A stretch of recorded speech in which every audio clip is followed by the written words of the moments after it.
nikushauri, haina maana ukiokoka unafanyika malaika.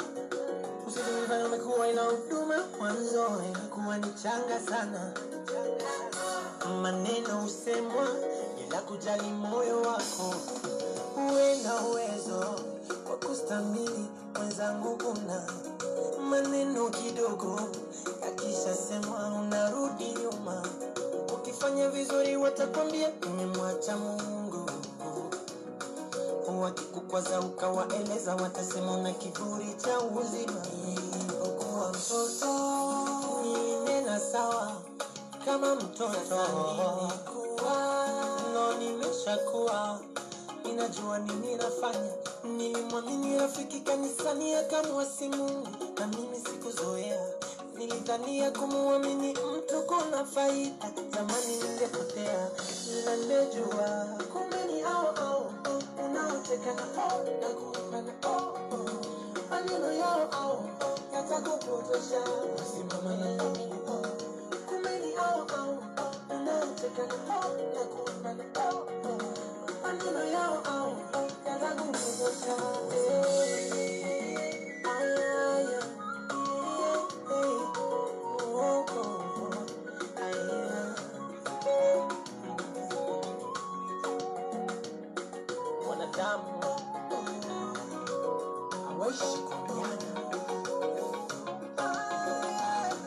Ukisema usali wanadamu wakuone shauri zako.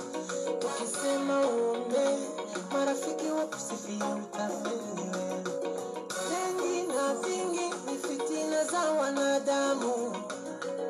Vingi umeandaliwa wewe, iyo usikate tamaa. Usilale usivunjike moyo. Maneno mengine yatasemwa mpaka utashangaa. Unawajua ndio wale wanakusengenya. Nikwambie hakuna mwanadamu mtimilifu. Ona ujue unayemtumikia leo. Na mimi na nyumba yangu tutamwimbia Bwana. Mimi familia yangu tutamwinua Mungu. Mimi na familia yangu tutamwinua Bwana. Kumbe ni au maneno yao yatakupotosha. Usimama na wajali hata wako. Kumbe ni au atakusumbua sana. Maneno yao yatakupotosha.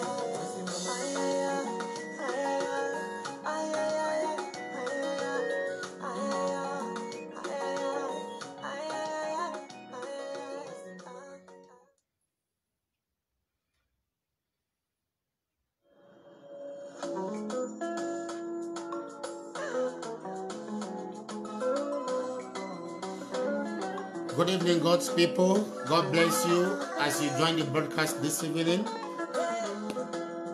We do not have a right to the song that is playing in the background. You are most welcome in the name of Jesus. Tonight I believe the Lord is going to bless us again as He has always done. You are welcome, you are welcome, you are welcome. Thank you, Deaconess and the family. God bless you. Let me know where you are watching from. God bless you. God bless you. I request humbly that you share this broadcast and you host a watch party for those of you, if you are able to do that. God bless you. We will start in 2 minutes to pray as we enjoy the goodness of God together. Hallelujah.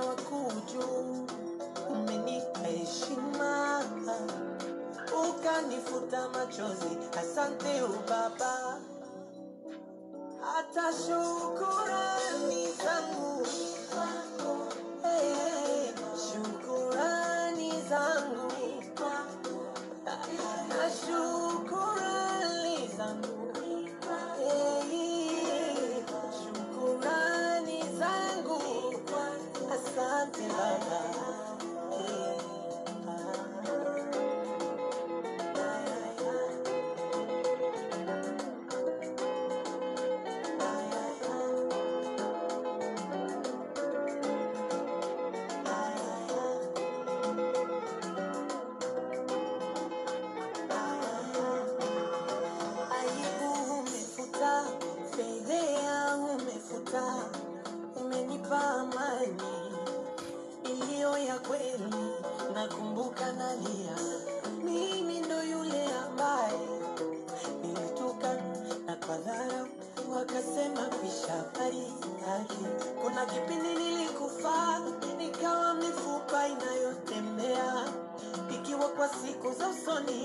walisema tunazika kesho, ila huruma uliniponya na kaburi. Kwa huruma asitosahau wema wako wewe Baba wako. Shukrani zangu na shukrani. Praise God, praise God, praise God, praise God. Welcome once again to this evening's broadcast. This is the third week in our new series, and I want us to pray. Yes, gather your household together. Let us pray. Father, in the name of Jesus, we come before you tonight and we give you thanks.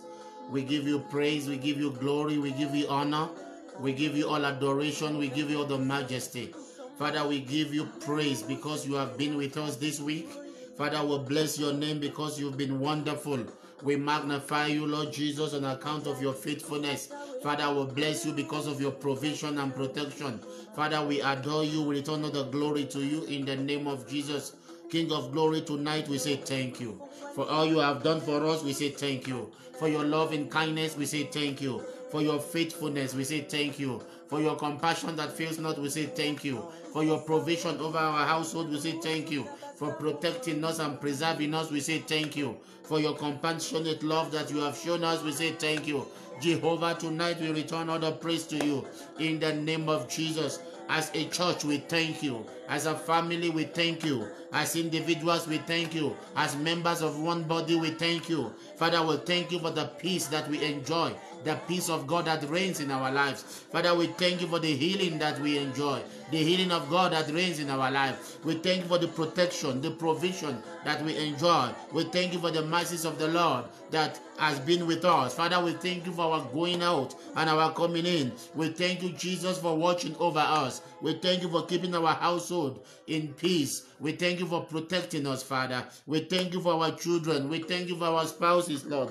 We thank you, Lord, for our parents. We thank you for our siblings. We thank you for our work. We thank you for our job. We thank you for our career and profession. We thank you, Lord Jesus, for our homes. We return all the praise to you tonight.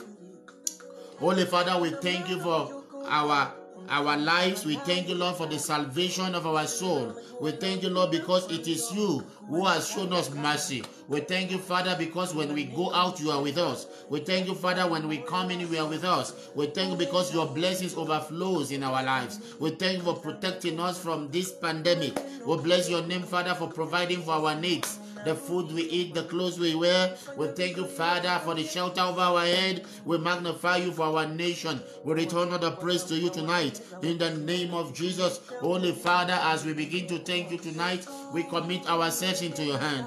Father, we come before you, we confess our sins. In words, in thoughts, in deeds, in every way we have sinned against you. Tonight we ask for forgiveness in the name of Jesus. Father, today we plead the blood of Jesus. Father, let your blood cleanse us from all unrighteousness. Those who have tuned in and those who are going to be joining, Father, we all confess our sins tonight. We ask for your forgiveness and cleansing in the name of Jesus. Father, as you cleanse us tonight, we pray by your Spirit that you will prepare us for the blessings of the day in the name of Jesus Christ. Father, we honor and we adore you. Thank you, Father. Blessed be your name. In Jesus' name we pray. Brothers and sisters, I want you to open your mouth right now and you begin to thank God for your own life. I want you to say, Lord, I thank you today for giving me the grace to see the light of this day. I want to thank you, Lord, for your compassion over my life. Lift up your voice and begin to praise. Begin to thank the Lord tonight. Say, Lord, I thank you. Lord, I thank you for healing me.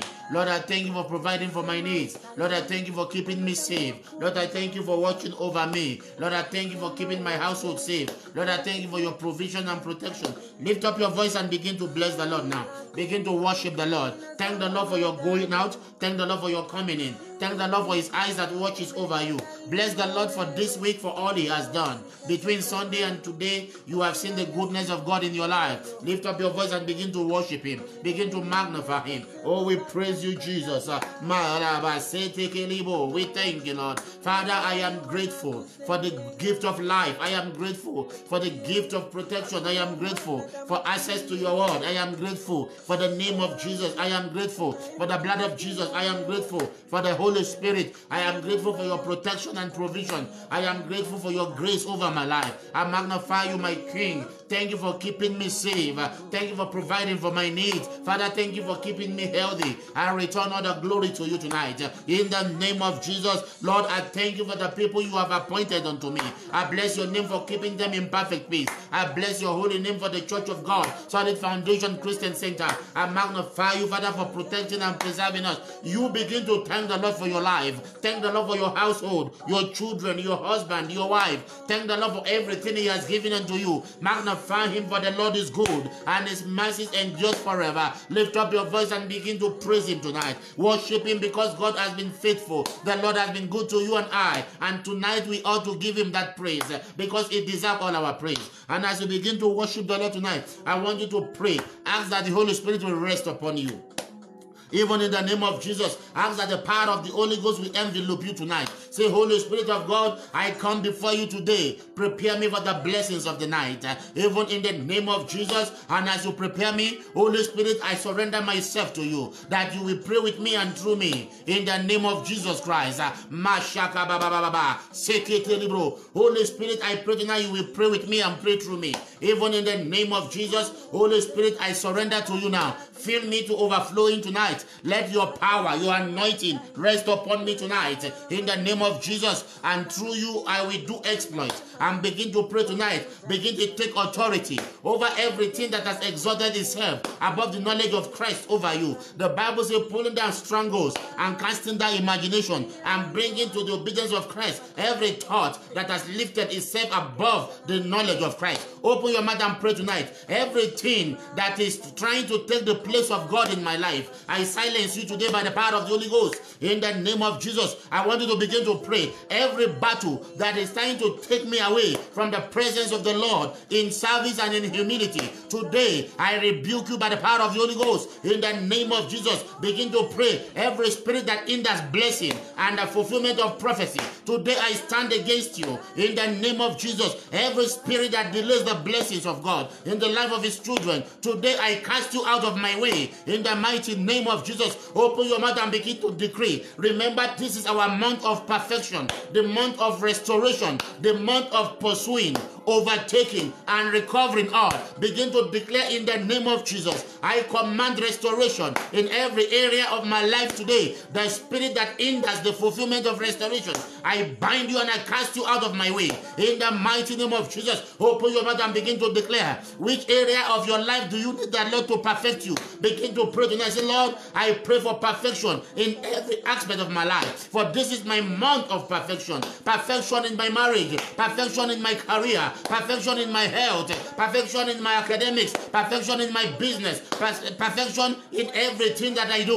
In the mighty name of Jesus, Father, I declare restoration upon my life today. In the name of Jesus, let my health be fully restored. Let my health be fully restored. Let my health be fully restored. In the mighty name of Jesus. Lekaba shekete libromo, zekete librama sandayaba, lekaba baba shekete libro, zekete libro. Open your mouth and declare, Father, every blessing that is mine in the month of July, I call you to come my way now. In the name of Jesus, every blessing that is mine in the month of July, I call you to come. In the name of Jesus, Likaba Shanda Kayaba, you blessings of God for my life, I call you to come into my life now. Financial blessing, material blessing, marital blessing, every blessing that heaven has orchestrated for my life, I receive their fulfillment today. Even in the name of Jesus, open your mouth and begin to pray. Let doors begin to open before me. Doors of opportunities. Let doors begin to open before me. Doors of privileges. Let doors begin to open before me. Doors of breakthroughs. Let doors begin to open before me.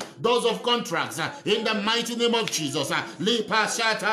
Holy Father, tonight we pray. Let the doors of favor open before us. Let the doors of blessings open before us. Let the doors of financial miracles open before us. Let the doors of healing open before us. Let the doors of opportunity open before us. Oh, let the doors of breakthrough open, Lord.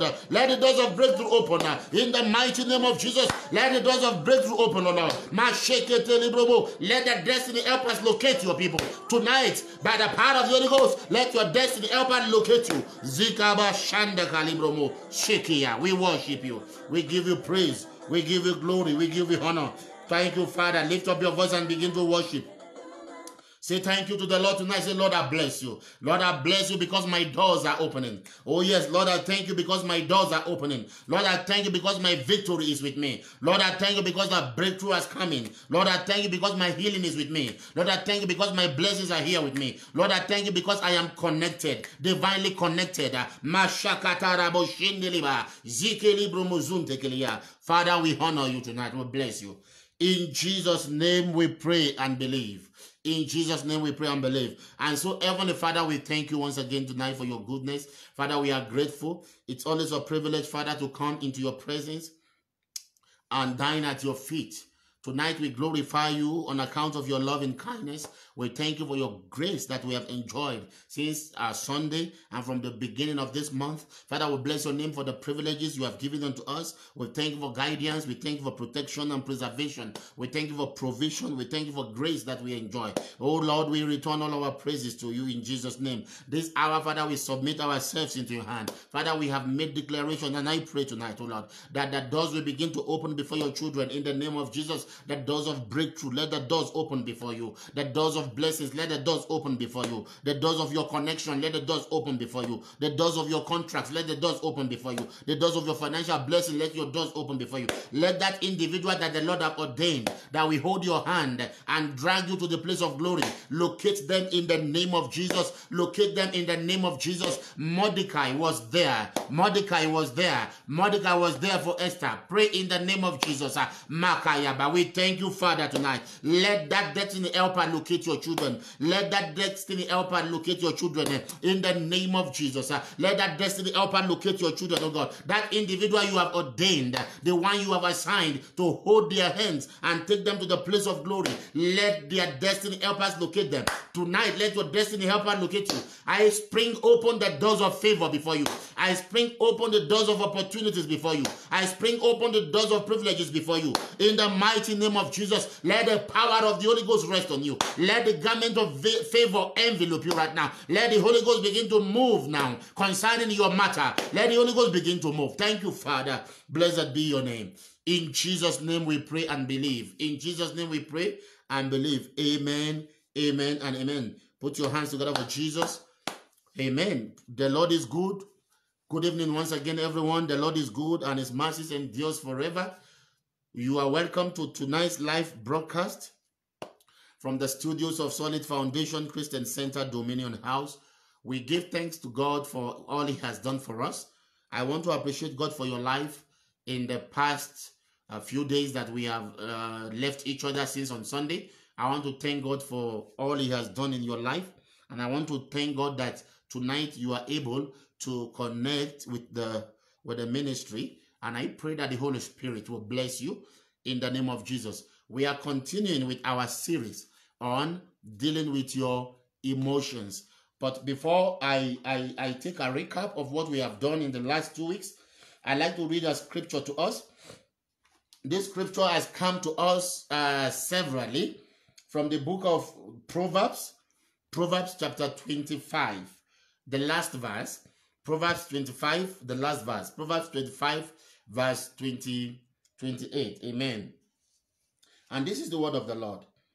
It says, whoever has no rule over his own spirit is like a city broken down without walls. In the Amplified Bible, it says, he who has no self-control is like a city that is broken down and without walls. He who has no self-control is like a city that is broken down and without wall. May we not be cities exposed, broken down in the name of Jesus. So tonight we continue with our study on dealing with your emotions. From what we have learned so far, we have learned that emotions are vital parts of our being. We have learned that we cannot maximize our potentials in life unless we master our emotions. Because if we don't master our emotions, we will be unstable people. And then we have also learned that God is really concerned about our emotions and how we handle it. God is concerned about your emotion and how you handle it. Then we have learned that the root of the word emotion comes from a French term that means to stir up.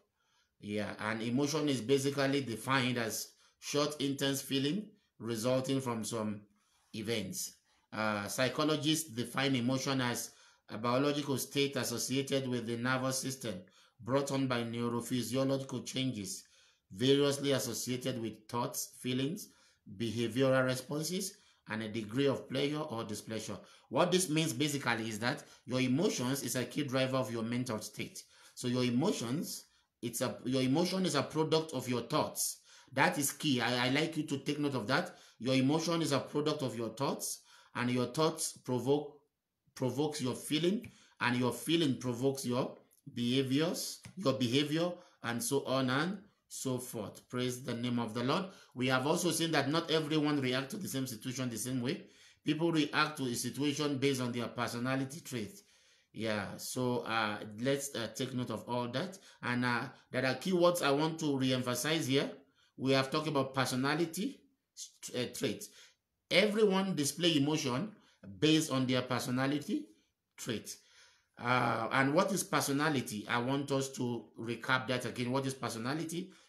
It is the combination of characteristics or qualities that form an individual's distinctive character. Emotion is the combination of characteristics or qualities that form an individual's distinctive character. That is your nature, your temperaments, your disposition, your persona, your psychic, your identity, and all. Your emotions are never going away. You know, God created emotion to be with us. All we need to do is to learn how to control and manage our emotions. Praise the Lord. Now, for you to be able to manage your emotions, we established that you need to understand your personality. Yeah. And we have also learned that there are positive emotions which we should strive to feel and enjoy continually. And there are negative emotions which we must learn to control and minimize. And if possible, practically eradicate them. You cannot let your emotions control you. We established that you cannot allow emotions to be in charge of your life. You have to be in charge of your emotions. Then we have also seen that emotion means to stir up, to stir up. Now, I did mention to you last week and 2 weeks ago that your emotions want to stir up anger sometimes and bitterness, and you may go along with it if you're unable to control your emotions. Your emotions want to stir up fear. Your emotions sometimes want to stir up lust and profanity. If you're unable to control your emotions, you will go along with it. So you cannot allow your feelings to control you. You are to learn how to control your feelings. Praise the name of the Lord. So it's a recap of what we did in the last two weeks. Now I have said you will run your life down if you allow your emotions to dictate your feelings.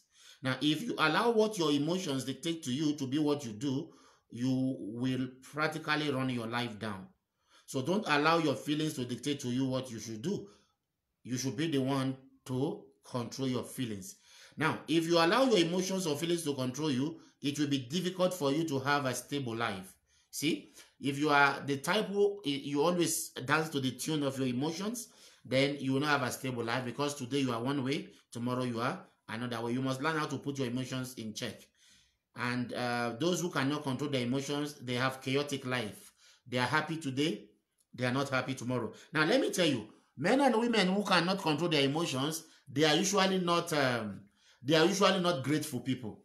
People who have problem with emotional switch, they are never grateful, because there is nothing you do for such people that they will appreciate. 1 minute they are happy you have done something for them. The next minute when they switch into their moods, they don't. So it's one of the reasons why some people are not appreciative is because they have what we call emotional switch. They switch from one emotion to the other.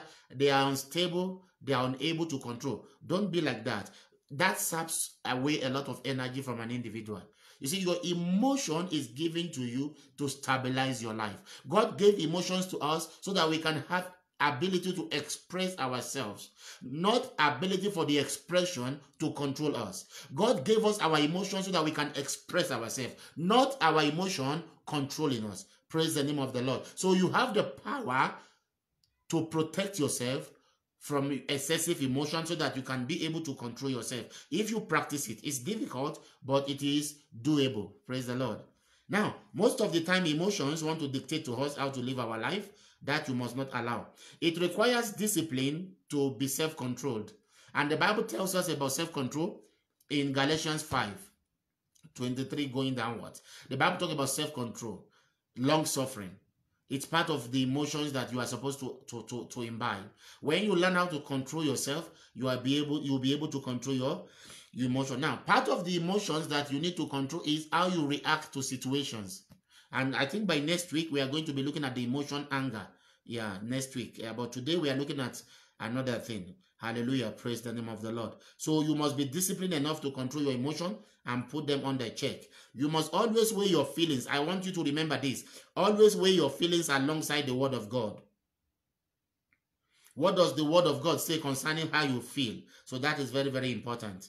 You must allow the Holy Spirit to be in charge of your emotions. So that you can be able to control them. For you to be able to manage or control your emotions, you must be ready to suffer inconvenience. Sometimes there are certain things that could do well with you, but because of discipline, you just forgo them. Sometimes because you want to control your emotion, you can decide to be wrong even though you are right. You avoid argument. Praise the name of the Lord. And so on and so forth. You must be ready to sacrifice. You must be ready to deny yourself some comfort. So it's very, very important. Now we talk about the emotion fear. We have seen it. I told us that fear in itself is not a bad thing. I really want us to understand the concept of fear. I told us there is something that is called precautionary fear. There is something that is called precautionary fear, and there is something that is called reverential fear. There's something that is called reverential fear.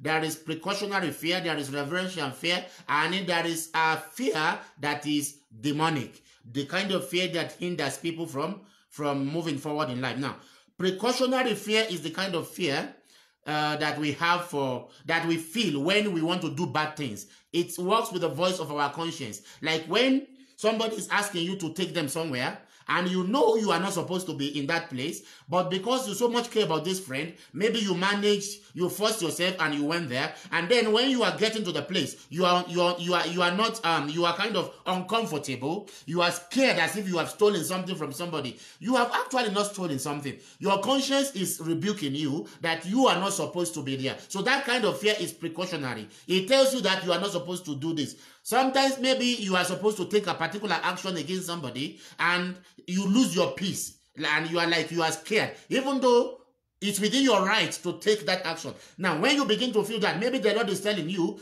whatever you think is wrong might not be what is wrong. So don't take that action. So precautionary fear helps us to avoid mistakes, and it helps us to put ourselves in check. It works with the voice of our conscience. And there is the reverential fear. The reverential fear is the one we have for God and for our parents. This kind of hallowed fear, this kind of honor you have for God, because you love him, you are so much afraid to sin against him. Not because he's going to punish you, but because you know he's a loving father. You are so much afraid to break the rule of God. Yeah, that is reverential fear. You honor him. The type of fear you have for your parents when you know your mom has come into the house. You sit tight, everything is well. The type you have for your teachers, when your teachers are coming into the classroom, there is no more noise making, everybody's in place. That is called reverential fear. Those kind of fear, they are good. The one that is bad is the one I call the demonic. I will call it demonic fear. That's the top category of fear. The fear that stops you from moving forward. This fear that makes you afraid to ask for your right. The fear that makes you afraid to step into the next level of your life. The fear that does not allow you to voice out your concern because you are so scared. The fear that intimidates. The Bible says God has not given us the spirit of fear, but of love. Take note of that. God has not given us the spirit of fear, but of love. That is the first. Of love, okay? And of power. And then of sound mind. Hallelujah. So the Lord has not given us the spirit of fear, so do not allow demonic fear to hinder you. When you discover that you are always afraid, pray about it. Then talk to somebody who can take you through that fear. Some people, there is another kind of fear that is phobia. Sometimes this phobia can be demonic. You are afraid of water, you are afraid of darkness, you are afraid of height and all the likes. So you need to deal with all this fear. You see, what fear does is it incapacitates you. Fear incapacitates you. Fear limits you. Fear steals your courage away and paralyzes you. Fear renders you helpless if you don't deal with it. Now, fear is defined as an emotion induced by perceived danger or threat. I've talked about that. Precautionary fear. That is that fear. When there is a danger ahead, you feel scared. That one is allowed. Oh, you understand? That one is allowed. But this kind of fear that limits, this kind of fear that does not allow you to express yourself. You know, sometimes some people, they know an answer, and that answer could bring them glory. So they are asking, who can solve this problem? They are so timid. Hallelujah. They are so timid. They cannot step forward. And this fear, sometimes, some Christians practice this fear foolishly, and they call it humility. They say, I don't want to show off. The Bible says you are a city set upon a hill. If you don't show off, what are you going to show? It says you cannot light the candle and put it under the bed. You have to put it on the shelf because you are a light. So you have to show off. The Bible says don't be arrogant. It does not say don't show off. You have to show off His glory. The Bible says, I and my children, we have signs and wonders. What is signs and wonders? Is show off, the show off of the glory of God. So don't be afraid to express yourself in a manner that is glorifying to God. Don't be afraid to speak your mind with respect. Don't die in silence, allowing people to step on your head because you are scared. That is not a good fear. Praise the name of the Lord. That is a paralyzing fear. Amen. Satan uses fear to hinder people from fulfilling the purpose of God for their lives. I will leave it there. Hallelujah. Then we talked about anxiety last week. We talked about anxiety. Hallelujah. And you know, in the Bible, we have 365 fear not.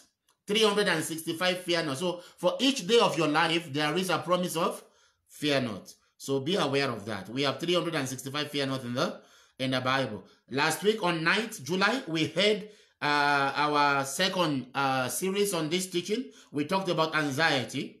I made us to realize that anxiety is an emotion characterized by feelings of tension, worried thoughts, and physical changes like increased blood pressure, sometimes excessive and intrusive worrying that disrupt daily functioning. Other signs include agitation, restlessness, fatigue, difficulty in concentrating, irritability, tense muscles, inability to sleep or erratic sleeping pattern, panic attacks, avoidance of social gathering or family functions, irrational fear. These are the symptoms of anxiety.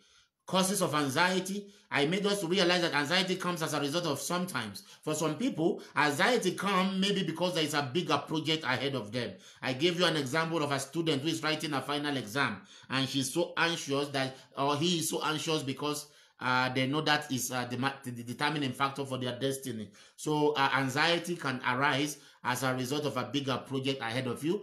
A young woman who wants to get married or anyone who wants to get married can be anxious, a man or a woman, because of the enormity of the decision they're about to take. They know that marriage is a lifetime decision, so they might be anxious a little bit, and those kind of anxiety can be managed. But there is a kind of anxiety that is demonic.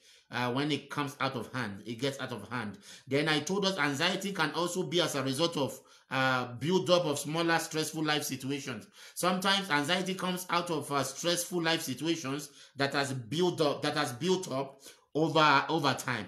As for instance, it could be the death of a family member. Some people have not recovered from the death of a loved one, so it makes them anxious sometimes. Maybe when they miss that individual, maybe when they need a particular comfort or a particular service that individual renders and there is no one around them, sometimes they feel anxious and they feel a lot of anguish, wishing that individual is around. Sometimes anxiety arises as a result of death of a family member, of a friend. Anxiety can come as a result of stress from work. Sometimes anxiety arises because of unresolved family problems, academic challenges, we talk about that. Sometimes it's because of loss of job, financial challenges, unpaid bills, all these are together. Loss of job, maybe somebody is a family breadwinner. When he loses the job, he becomes anxious and wonder, how do I take care of the bills? How do I take care of the family? Anxiety can come as a result of that. Health issues. Maybe you have a sick friend, a sick loved one.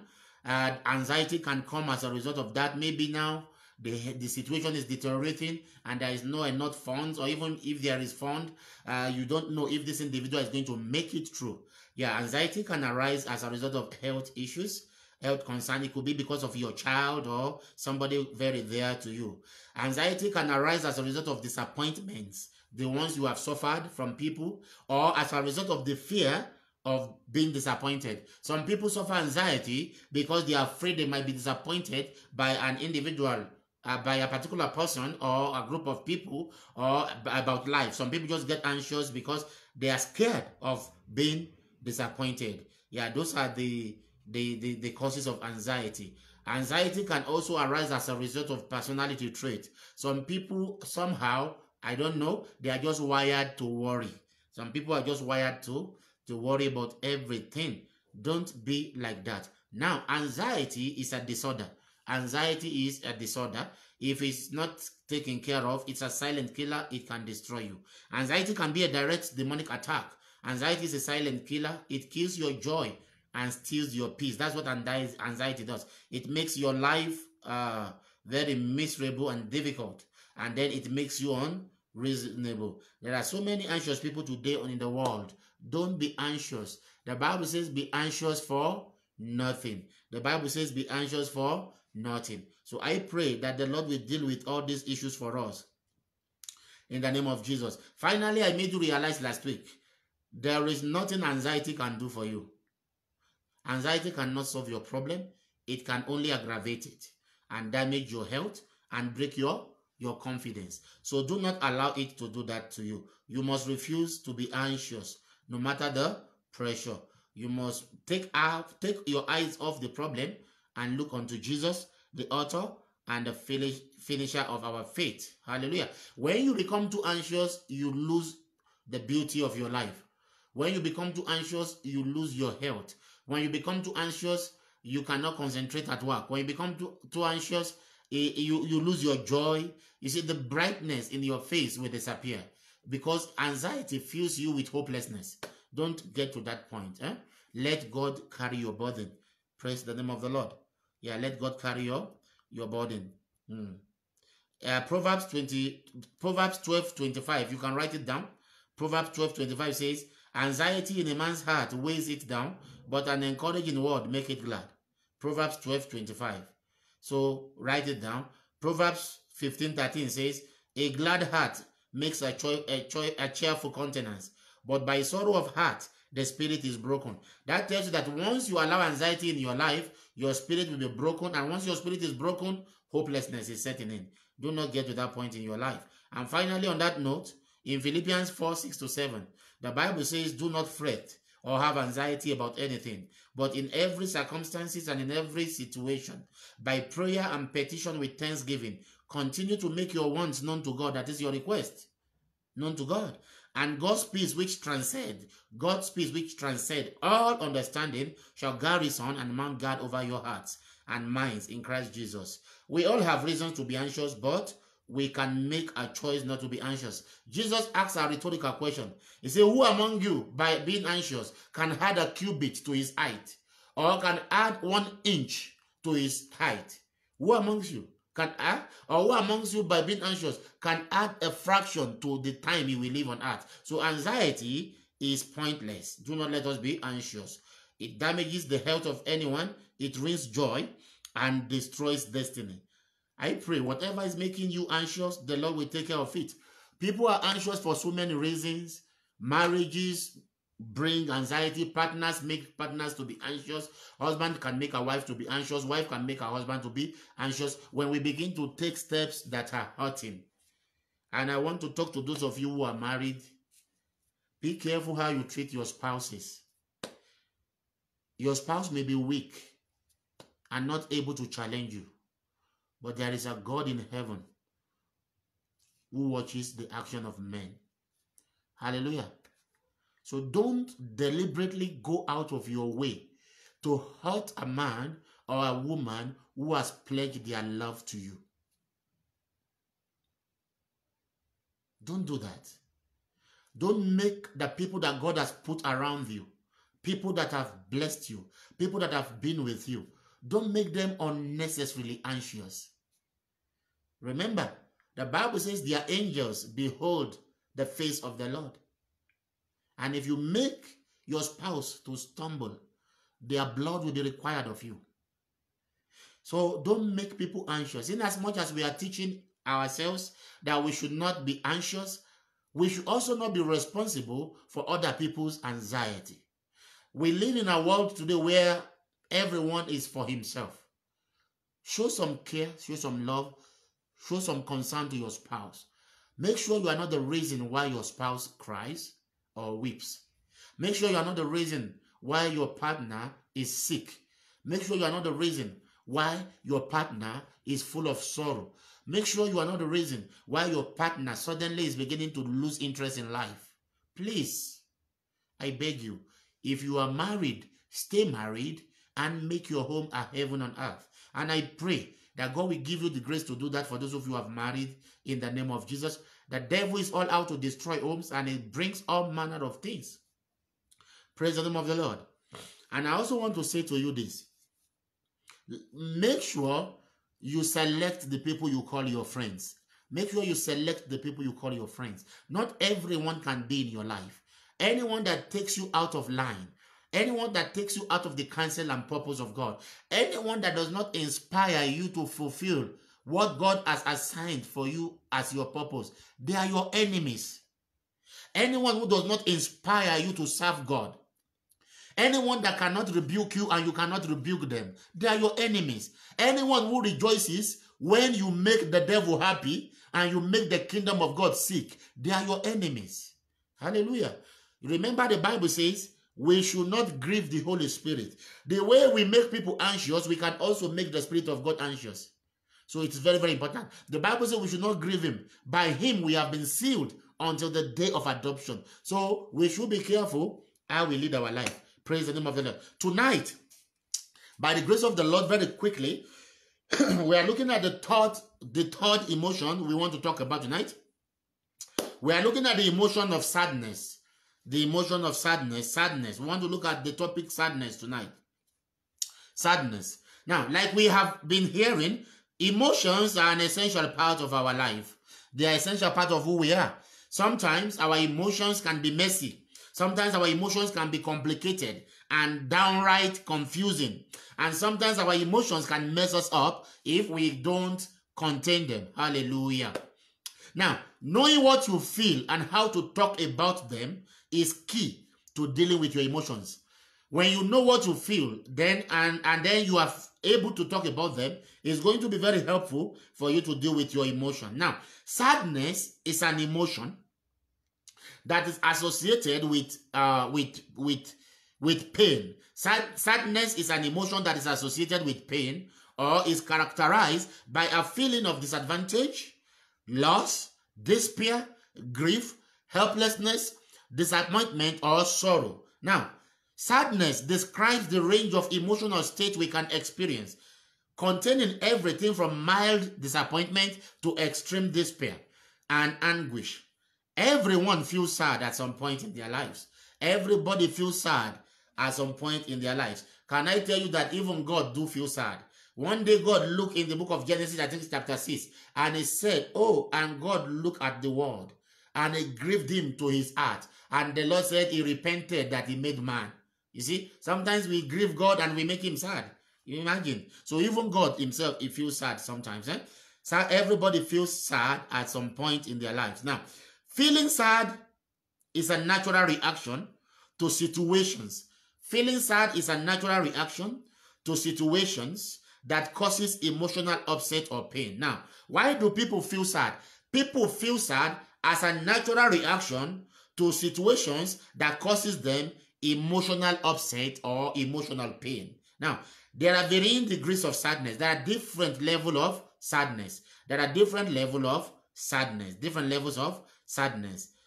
Okay. Now, like other emotions, sadness itself is not a permanent thing. Sadness do fade away if well managed.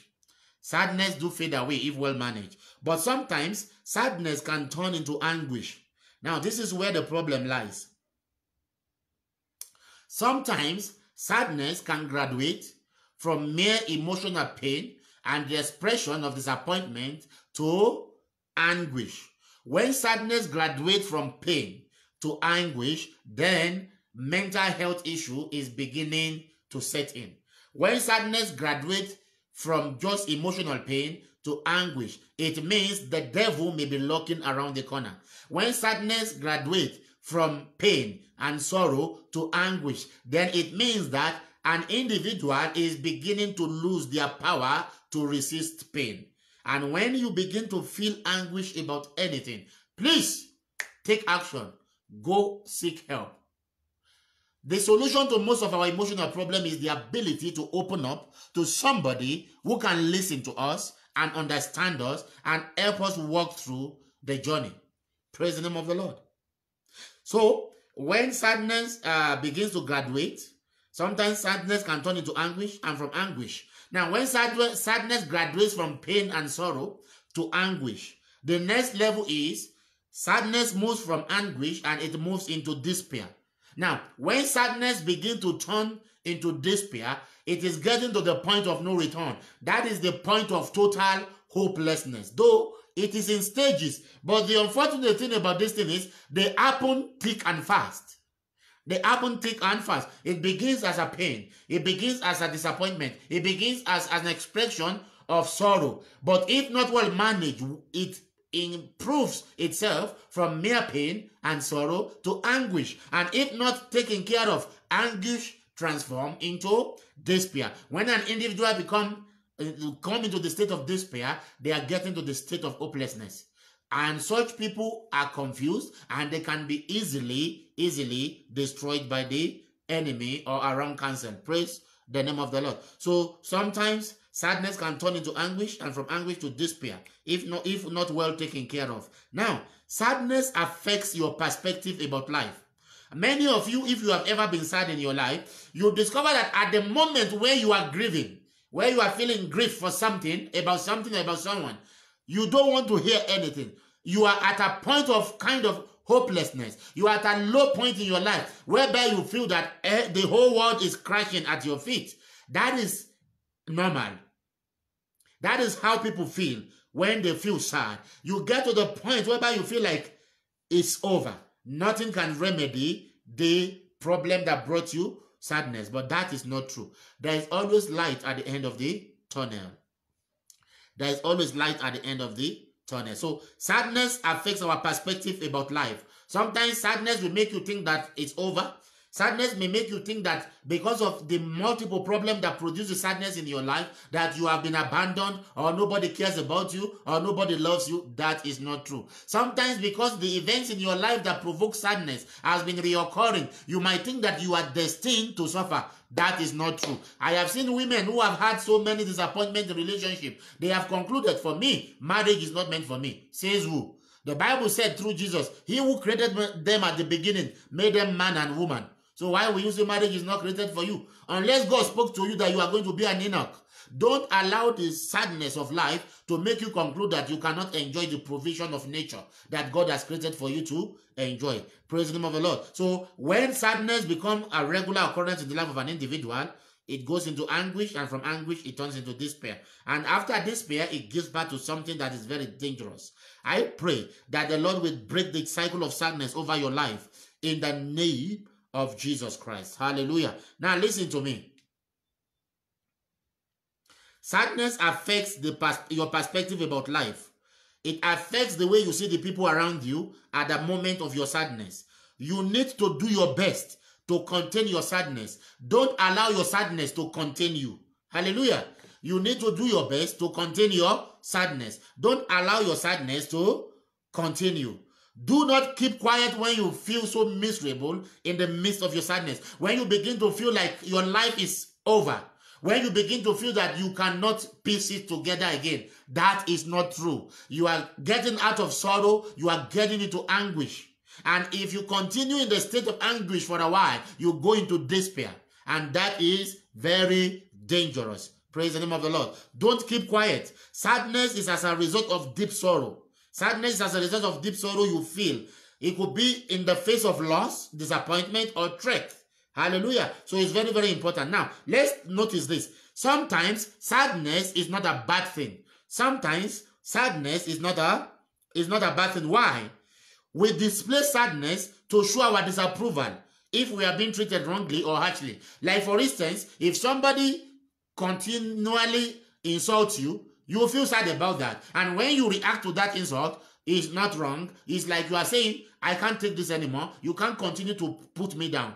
Yeah, sometimes sadness is good. We express sadness to show our disapproval if we are being treated wrongly or harshly. Sometimes we display sadness to protest the unfairness of life. Sometimes you just sit down and you are just angry and you just say to yourself, I will not take this anymore. Life can no longer mess with my destiny. You understand? Now, when you get to that point, you go into prayers and begin to tackle all those demons that are making your life miserable. Praise the name of the Lord. So sadness is not totally bad sometimes. Sometimes we display sadness to express our grief. Now, sometimes we display sadness to express our grief. Now, when you are sad because you have lost someone, it's okay. The reason why you are sad is because there is a heaviness in your heart. And the expression of sadness is a way by which you are relieving yourself of that heaviness in your heart. Sometimes you cry. Thank God for women. That's why they live longer than us. Women, they express their grieving by crying sometimes. Sometimes they are just, moodless, But from a man, you might not even know when he's dying. It's just there. That is why men die so young and before their wives. Praise the name of the Lord. So you don't need to die as a man before your time. You can cry in the shoulders of your wife. There is nothing wrong in expressing sadness. It does not make you weak. It shows your strength. To be able to confide in an individual and tell them, friend, I am losing it. It's not weakness. Hallelujah. Seeking help is not weakness. The Bible says, they say when two people are together, they have warmth. It's not just talking about sexual relation.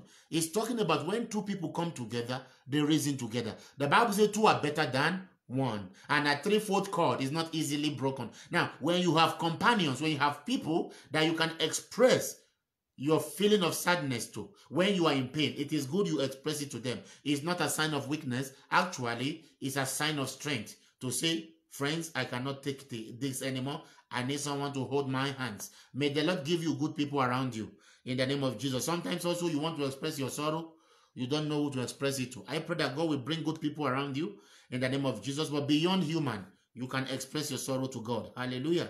So sadness, when we are grieving, we express our grief by being sad. And by so doing, we relieve ourselves of the pain of our loss or disappointment. Now, when you are sad sometimes, now this is important. When you are sad sometimes, it feels overwhelming. When you are sad sometimes, it feels overwhelming. As if the situation you are sad about will never get better, or that you will not be able to recover from the pain that brought you sadness. For instance, if you are disappointed by somebody you care about so much, somebody you hold in high esteem, somebody you love so much. Like I will tell you a story. There was a day, my sister, and she's also watching now, there was something, siblings issue. I did something, even though I didn't know what I was doing until it happened. I disappointed my sister so much, some point, 2017, 2018. I've never seen my sister wept in that manner. She cried. She could not talk to me for days. And for days she was crying and wailing. Until the Lord spoke to me and said, you have broken that lady. Praise the name of the Lord. So I remember I went to her. I apologized. I didn't see the wrong I did, because whatever I did, I have a good purpose for doing it. But I did it without informing her. And that brought her into a situation of discomfort with a lot of people around her. She was so broken. Why? She never imagined that I could do that to her. And then not even see the gravity of what I have done. Listen to me, my friend. You are not bigger than God. To say sorry does not reduce you when you are wrong. So this lady, my sister, she's watching there. She was broken. Totally broken. For days. For days. Now listen to me. At such a time, you feel anguished. At such a time, you feel that your life is crashing. But the truth of the matter is, if you lay that burden at the feet of Christ, the grace will come for you. The grace will come. We talked about it, and we never stop being brothers and sisters. And we thank the Lord. That is in the past. So this is to tell you, everybody feels sad, and at some point, everybody breaks somebody.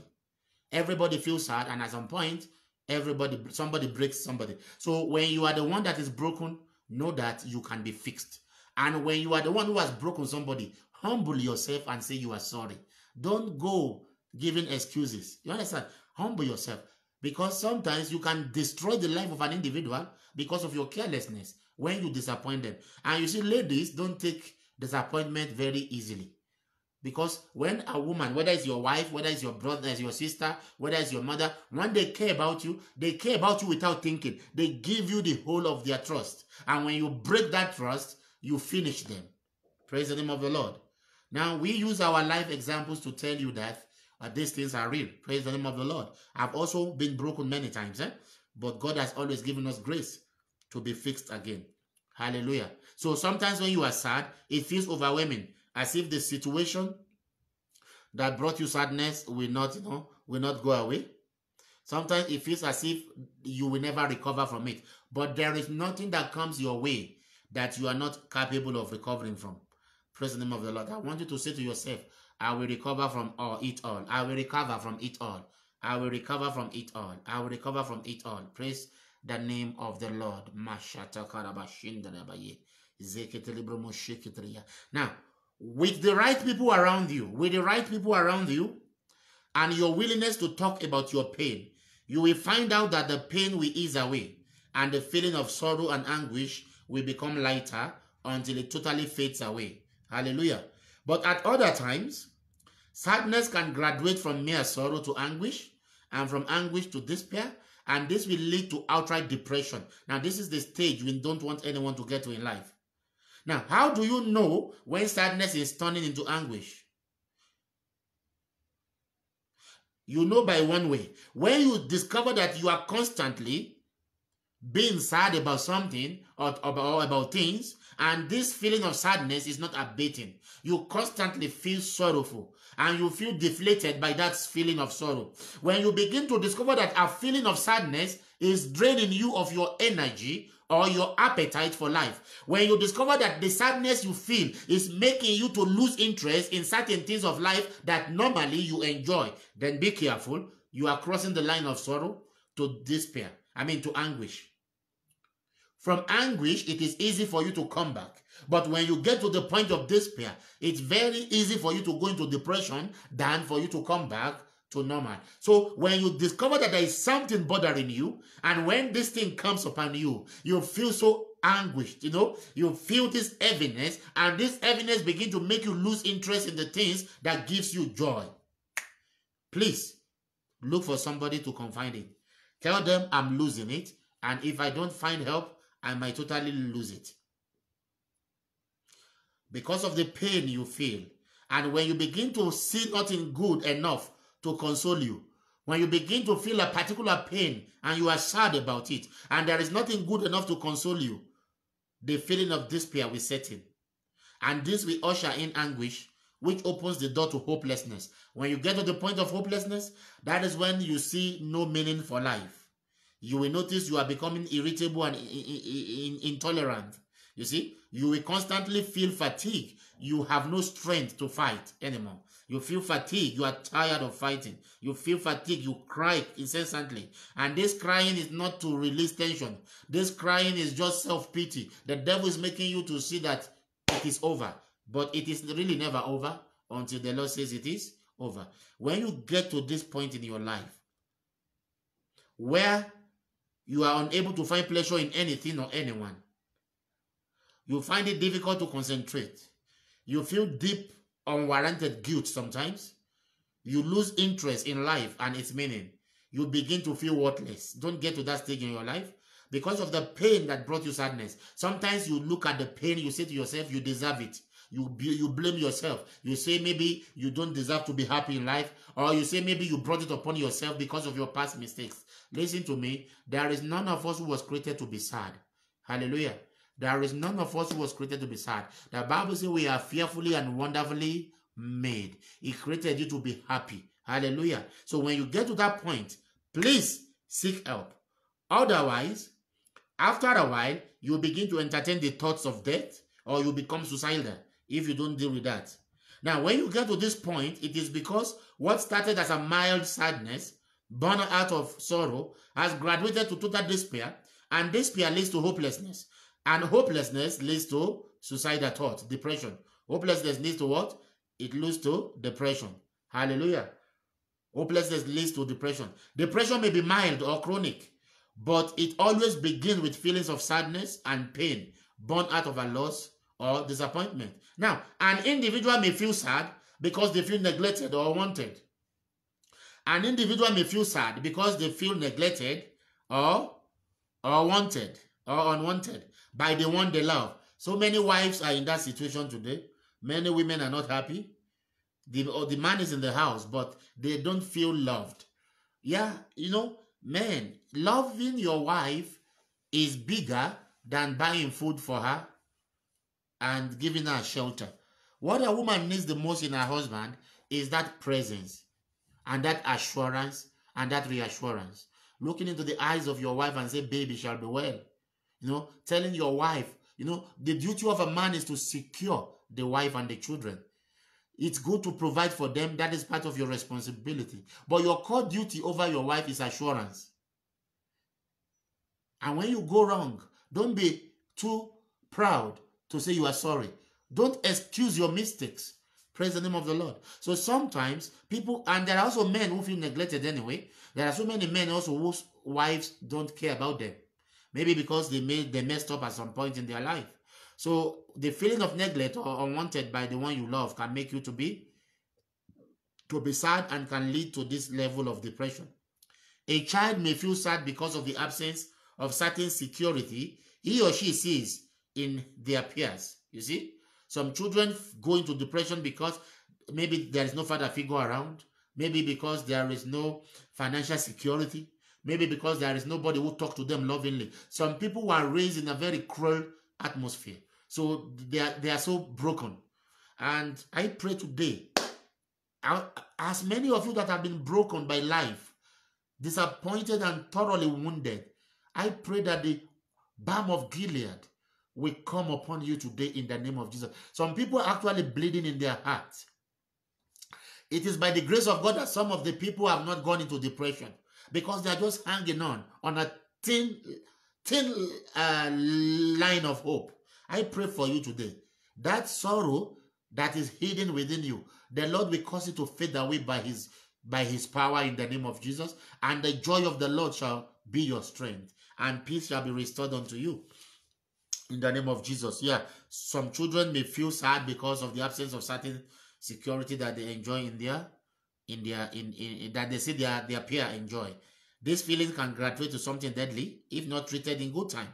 Anytime you notice you are feeling unusually sad and it is becoming constant, please seek help. Find somebody to confide in and talk about your feeling of sadness and anguish. Some children feel so choked by the love of their parents.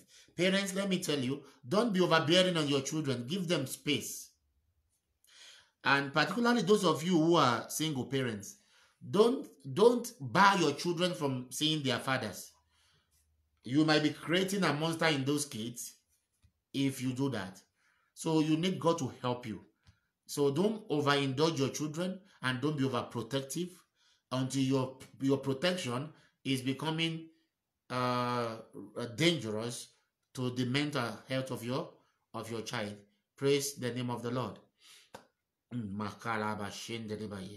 When you feel that you are in that state, please find somebody to talk to so that sadness does not turn to anguish. Do not keep quiet while sadness, even though sadness helps us to release tension from pain. If not well handled, it can lead to a serious mental health disorder. So, this month, I really want us to look at our mental health state. It's very, very important. So, sadness can lead to mental health disorder. You must also realize that the devil takes every opportunity to attack you.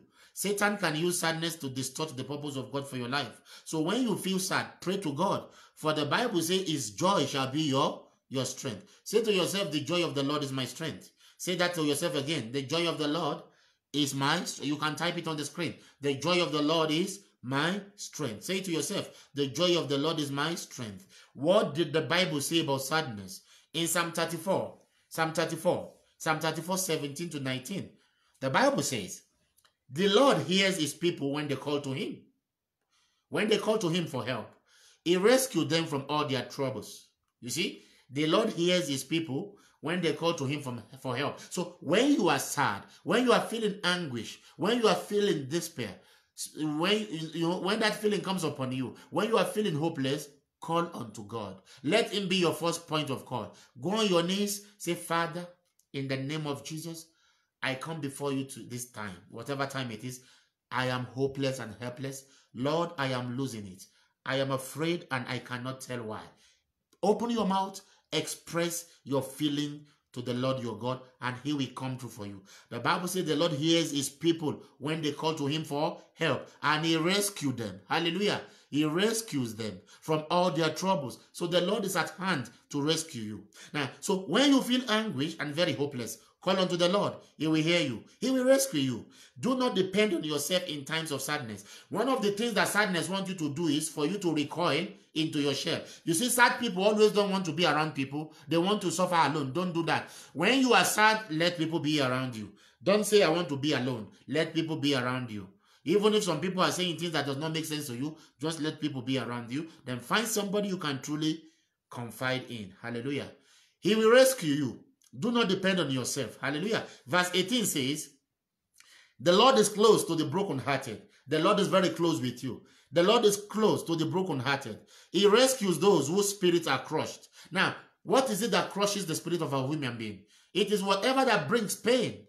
It is whatever that brings disappointment. It says, he rescued those whose spirit are crushed. The word crush here will mean he rescues those who are totally hopeless and helpless in the face of the sorrow that brings them sadness, in the face of the disappointment, in the face of the betrayal, in the face of the satanic attack, in the face of whatever the loss. It could be the loss of anything that brought them that pain. Praise the name of the Lord. He said the Lord rescues them. The Lord is near those whose spirits are crushed. The word crush here will mean he rescues those who are totally hopeless and helpless. Remember that your help is in the name of the Lord. Remember that your help is in the name of the Lord. Call upon him in your time of trouble, and he will answer you. Jeremiah 33:3 says, call upon me in the days of trouble, and I will answer you, and I will show you great and mighty things that you do not know of. Praise the name of the Lord. Call upon him, he will answer you. Verse 19 says, the righteous person faces many troubles, for many are the afflictions of the righteous. The righteous person faces many troubles, but the Lord comes to their rescue each time. The Lord is always at hand to rescue you. The only way out is to speak about your sorrow with God and with the people he has put around you. Hallelujah. Listen, friends, when you feel sad, talk to God. Just the way I'm communicating with you tonight, that is the same way God will listen to you and he will send you help. Now, you know what God does is this. He may not take away the cause of your sorrow, but you will notice something. He will give you grace to walk through that sorrow. Sometimes this sadness that we feel, they are the things that the Lord is using to prepare us for greater glory. Hallelujah. So do not allow the devil to hijack the purpose of God for your life and distort it and make you miss out totally of that purpose. Praise the name of the Lord. So 1 Peter 5:7 says, give all your worries to God. 1 Peter 5:7, give all your worries to God, for he cares about you. King James will say, cast all your burden upon the Lord, for he cares. You see, it says, for God he cares. On Sunday, I told you that God is our Father. Amen. As a father pities his children. Psalm 103:13. As a father pities his children, so the Lord pities us. Hallelujah. As a father pities his children, so the Lord pities us. The eyes of the Lord is watching over you, from the rising of the sun to the ending, to the going down of the same. The Lord is with you. In the book of Deuteronomy 31:6 and 31:6, and 31:8. The Bible says, it is the Lord your God that goes with you. Do not be afraid of them. He is the one that fights with you in the battle. He said, he will not leave nor forsake you. He re-emphasized it again in verse 8 of that scripture.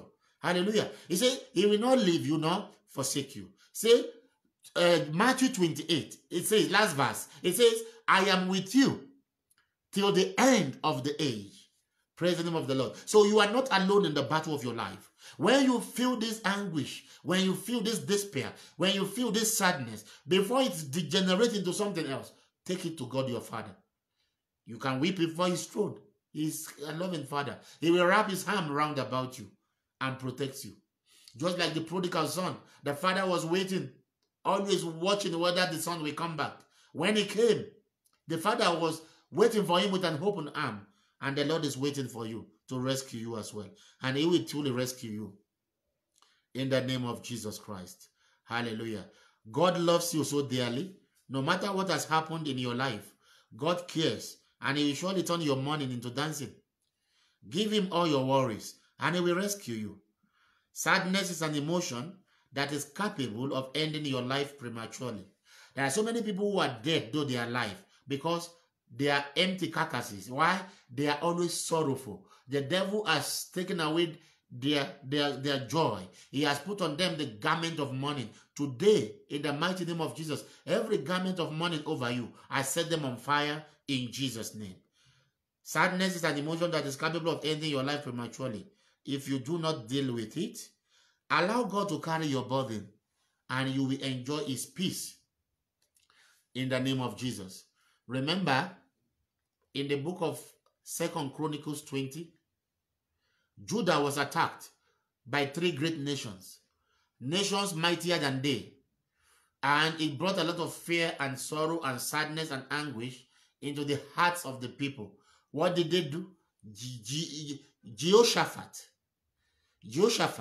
took the letter and brought it before the Lord and placed it at the altar of the Lord, and he called upon the Lord, and he confessed to the Lord, and he said to the Lord, God, we are scared. These men, we do not have what it takes to fight them. They were the same people you told us not to destroy when we left Egypt.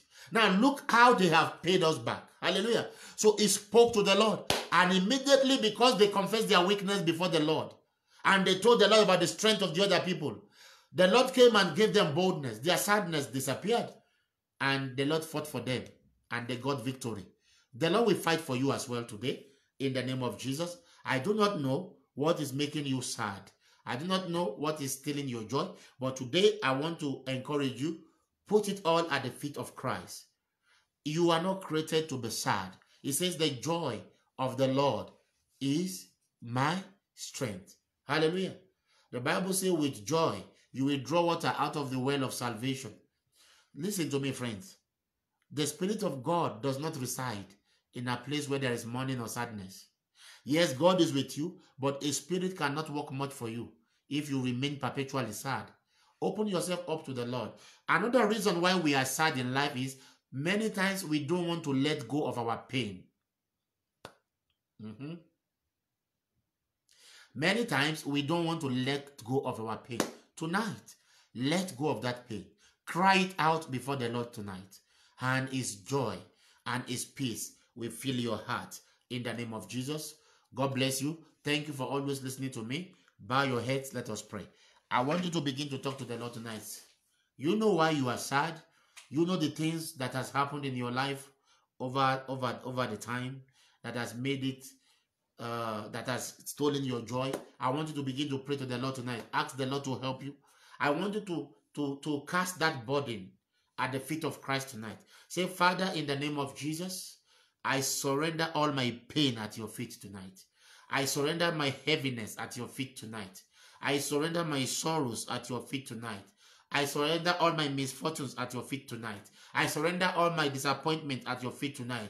Father, every hurt, every feeling of hurt, I surrender them at your feet tonight. And I release myself for you to walk upon me. Begin to pray that prayer. Say, Lord, come and heal my heart tonight. I give you my sorrow so I can take back your joy. Lord, I surrender my sorrow to you. Father, I pray you come and heal my heart in the name of Jesus. Let your peace come and replace my sadness. Open your mouth and begin to pray.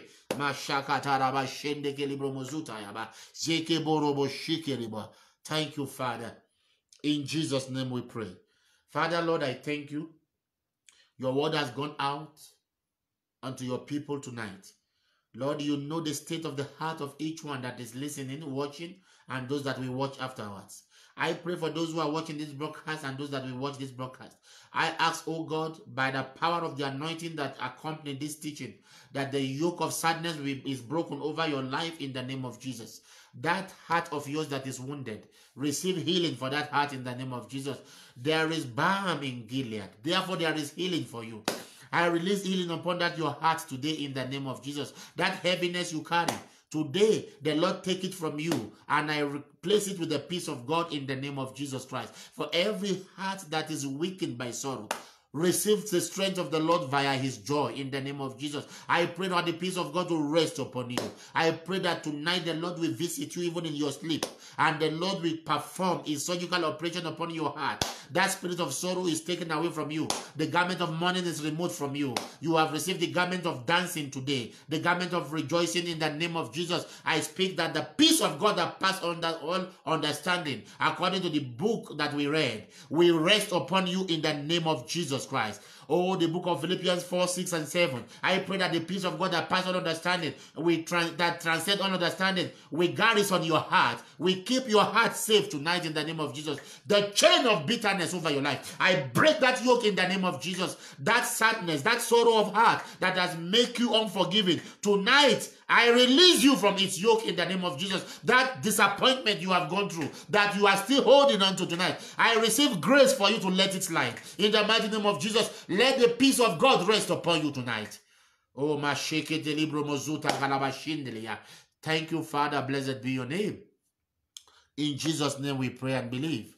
Amen, amen, and amen. God bless you, people of God.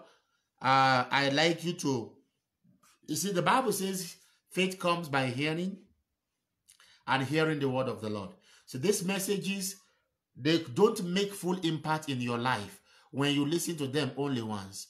Make sure from time to time you replay them, you listen to them again and again, so that you can grasp the depth of the revelation. And I know from tonight, the spirit of joy has replaced the spirit of sadness and sorrow over you in the name of Jesus. The strength of the Lord indeed is upon you, because the joy of the Lord has replaced that spirit of heaviness and mourning. It is well with you. God bless you. May his grace keep your heart and life in peace. May your family be protected, shielded from all evil in the name of Jesus. Shalom. Peace be upon you. God bless you guys. I love you all. Have a wonderful night. By the grace of God, we shall meet again on this platform on Sunday at 9:30 as we discuss another very powerful topic on Sunday. Yeah, we are going to be talking about triumph over opposition. Triumph over opposition. So stay tuned. And on Sunday at 9:30, we shall be together as we discuss the topic triumph over opposition. God bless you, brothers and sisters. Have a lovely night. I am always grateful that you allow me into your homes. I do not take this for granted. God bless you. Good night.